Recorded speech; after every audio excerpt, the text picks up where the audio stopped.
Nueva Ecija makikita sana pinsalang ari-arian ng bagsik ng nagdaang bagyong Santi. May bagong bagyo na naman. 3,600 ang namatay sa bagyong Yolanda. Sumiklab ang sunog sa Davao City. More than 80 died in the tremor in Baguio, but the Sa mga nagdaang panahon, naging parte na ng ating buhay ang iba't ibang uri ng sakuna. Ito ay maaaring dala ng kalikasan, katulad ng bagyo, baha, daluyong, pagguho ng lupa, pagputok ng bulkan, lindol, tsunami o higanting alon,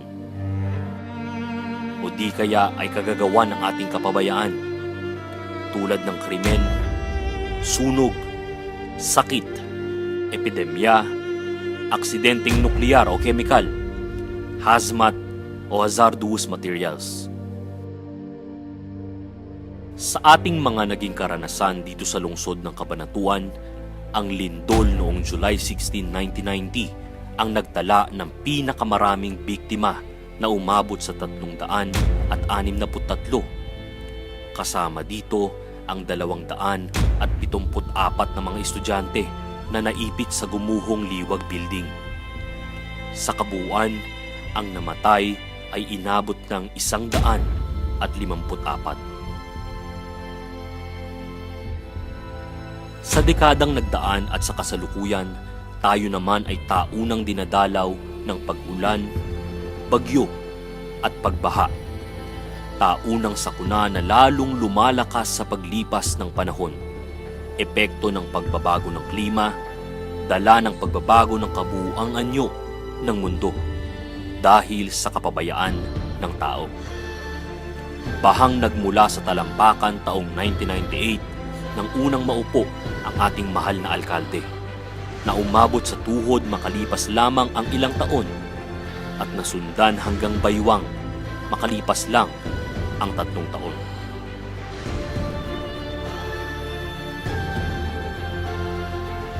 Sunog ang pangalawa sa kadalasang sakuna sa lungsod ng Cabanatuan. Sa nakaraang taon lamang ay nagtala tayo ng 32 bilang ng kabahayan at gusali na nasunugan na umabot sa 32 milyon na halaga ng mga nasirang ari-arian at isang sinawing palad. Bagamat ang Cabanatuan ay walang daluyong at higanting alon o di kaya ay pagguho ng bundok o lupa, sa ating pang-araw-araw na buhay, tayo ay napapaligiran ng sakunang dala ng tao. Isa na rito ang krimen na bagamat gawa ng tao, ay parte pa rin ng sakuna na dapat nating paghandaan. Krimeng dala ng kahirapan o di kaya'y krimen ng libido, pasyon o alab ng puso. Ito ang mga naganap nakaraang taon pa lamang. Murder 29, homicide 5, physical injury 65, rape 23, robbery 26, theft 64, carnapping 20.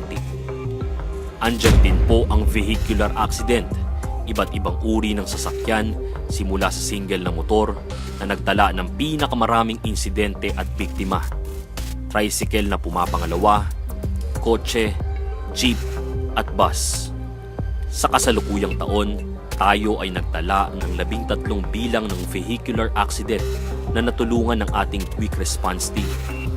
Hindi pa kasama dito ang nasa bilang ng kapulisan at ang mga hindi na naiulat sa atin.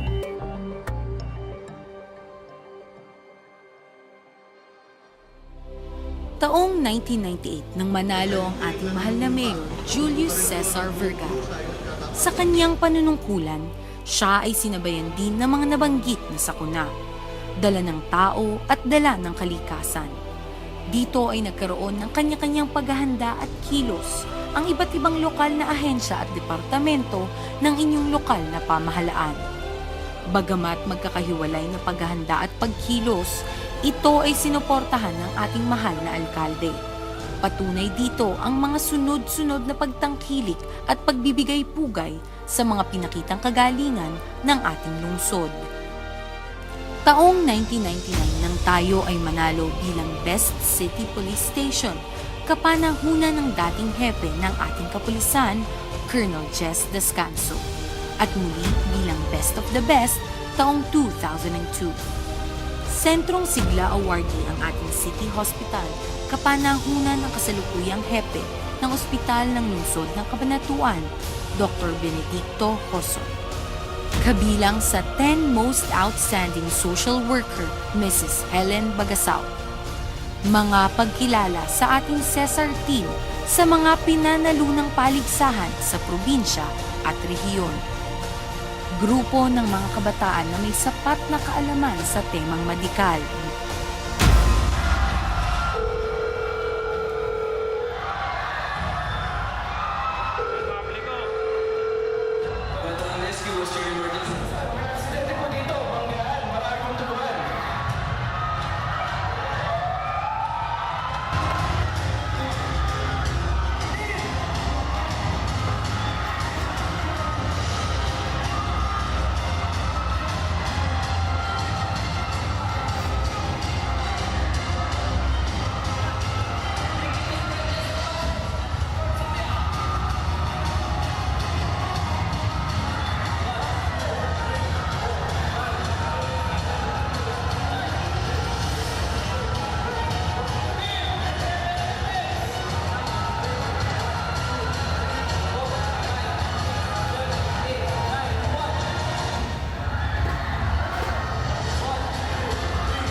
Ang ating karanasan at nakaraan ang siya ring naging kaganapan sa pamahalaang nasyonal. Kanya-kanyang paghanda at pagkilos ng iba't ibang ahensya ng pamahalaang nasyonal na sinuportahang pinansyal ng mga nakaraang presidente at kasalukuyan. Bagamat suportado ang mga nasabing hiwa-hiwalay na paghanda at pagkilos ay hindi naging matagumpay sa pagtugon sa epekto ng kalamidad sa bayan o komunidad. Sa kawalan ng nag-iisang direksyon sa pagpaplano at pagkilos at sa paglala at paglakas pa ng mga nasabing sakuna, minarapat ng pamahalaang nasyonal na bumalangkas ng isang batas. RA 10121 o National Risk Reduction Management Act of 2010 na magbibigay direksyon at gabay sa iba't iba at hiwa-hiwalay na pagpaplano at pagkilos ng pamahalang lokal at nasyonal. Nag-iisang gabay na magmula sa pamahalang nasyonal, bababa sa rehiyon, patungo sa mga probinsya hanggang sa lebel ng syudad o munisipalidad.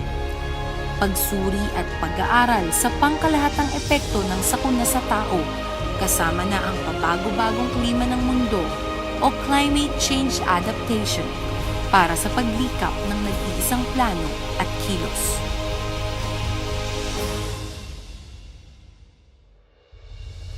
At ito po ang tinatawag nating DRRM Plan. Bagamat ang nasabing batas ay pinairal taong 2010 pa, nakakalungkot mang banggitin, dadalawa pa lamang ang nakasunod sa atas ng batas, San Fernando at Olongapo City. Tayo sa Cabanatuan ay nagkaroon din ng taunang pagplaplano na maihahalin tulad sa nasabing DRRM Plan. Ngunit ito ay hindi pa ayon sa gabay ng pamahalaang nasyonal. Kaya po minarapat ng ating mahal na alkalde sa tulong ng ating mga magigiting na konsehales na pairalin ang kabuuan ng RA 10121.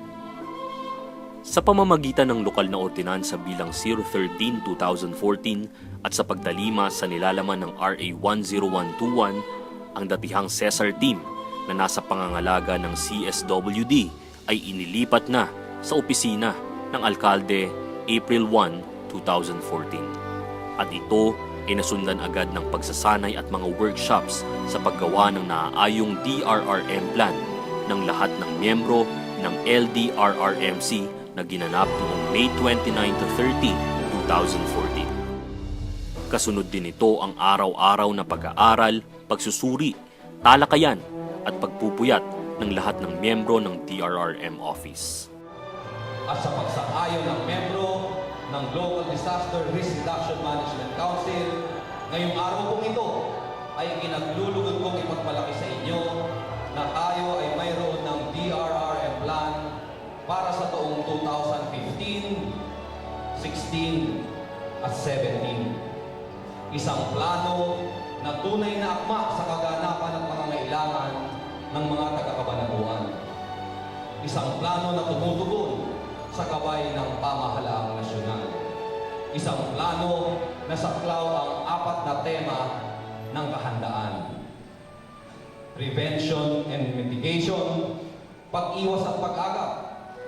Preparedness, kahandaan. Response, pagkilos o pagtugon. Recovery and rehabilitation, lunas at pagbangon ng buong komunidad.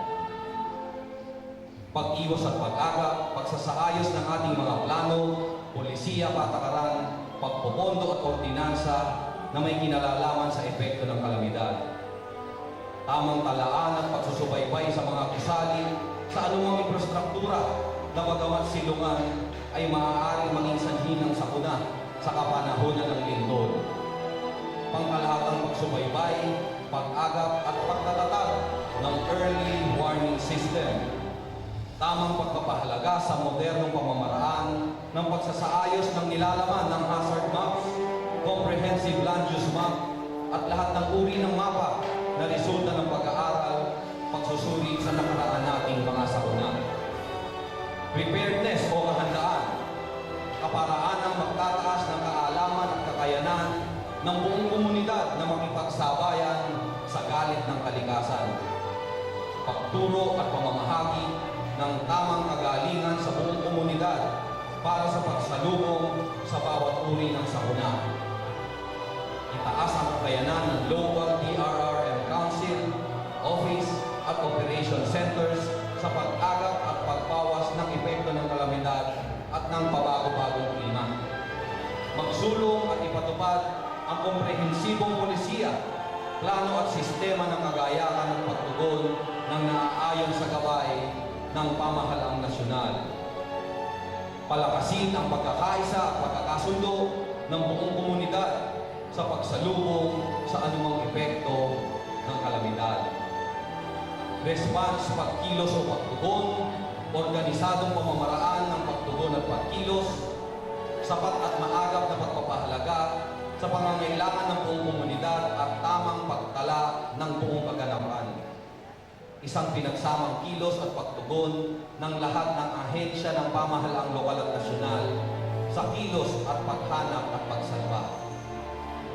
Ligtas at nasa oras na pagpapalikas, pagbibigay ng sapat na pansamantalang paninirahan, pagbibigay ng basic social services sa lahat ng naapektuhan ng kalamidad, planado at pinagsamang kaparaanan para sa maagang lunas at pagbangon ng buong komunidad. At ang panghuli, rehabilitation and recovery, lunas at pagbangon ng buong komunidad, pagtala at pagbibigay halaga sa kasiraan, kawalan at pangangailangan, agarang pagbalik ng normal na kilos ng buhay at ang magpapatibay nito sa maaaring maging epekto ng kalikasan sa mga darating pang panahon. Ang pagsasaayos at pagpapatayo ng mas matibay na tahanan sa pinag-aralan at ligtas na lugar. Gusaling ligtas sa anumang epekto ng kalamidad o sa pabago-bagong anyo ng klima. Pagkakaroon ng isang matatag na pamayanan na ligtas sa anumang uri ng kalamidad at may kakayanan sa maagap na lunas at pagbangon. Dito rin po ay nakapaloob ang lahat ng pagsasanay ng inyong LDRRM Council at ng DRRM Office.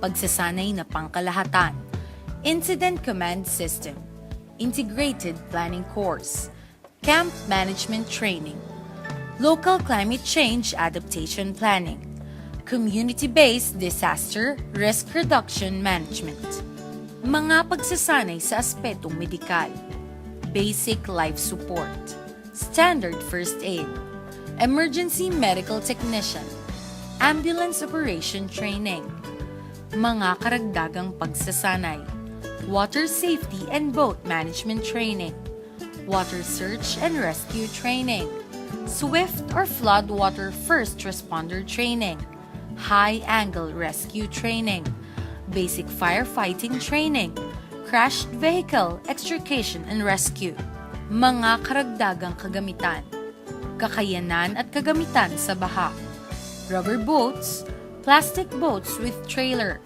outboard engine, life vests, wetsuits, throw bags, kayak, rescue tube, personal protective equipment, water rope, waterproof camera, waterproof flashlight, water spine board, carabiner, kakayanan sa sunog, water trucks, fire trucks, kakayanan sa lindol, lifting bags and other extricating equipment, kakayanan sa lahat ng uri ng aksidenteng pangsasakyan, extricating equipment, cutter, spreader, ramrod, mga kakayanang medikal, Carry Boy Toyota Ambulance, medical equipment, rescue bag, automated external defibrillator, chest rig for first responders, scoop stretcher, spine board, ambu bag or bag valve mask device, nebulizer, blood pressure apparatus, pulse oximeter, Kendrick's extrication device, C-collar and X-collar, mga karagdagang kagamitan, generators, chainsaw, mga kagamitang mula sa engineering, dump trucks, water trucks, transit mixer, loader, backhoe, paver, road grader. Bagamat nagsimula lamang bilang mga tagatugon o responder sa oras ng kalamidad, ngayon sila ay isa ng ganap na opisina na ang napiling panuntunan at gabay ay saving lives. Kasama rin po dito ang paghimok natin sa lahat ng kabataan at sa buong sambayanan sa pakikiisa sa pagiging buhay na bayani ng kabanatuan. Ang pagtulong sa kapwa ang tunay na sukatan ng tapang. Ang kaalaman ay kahandaan.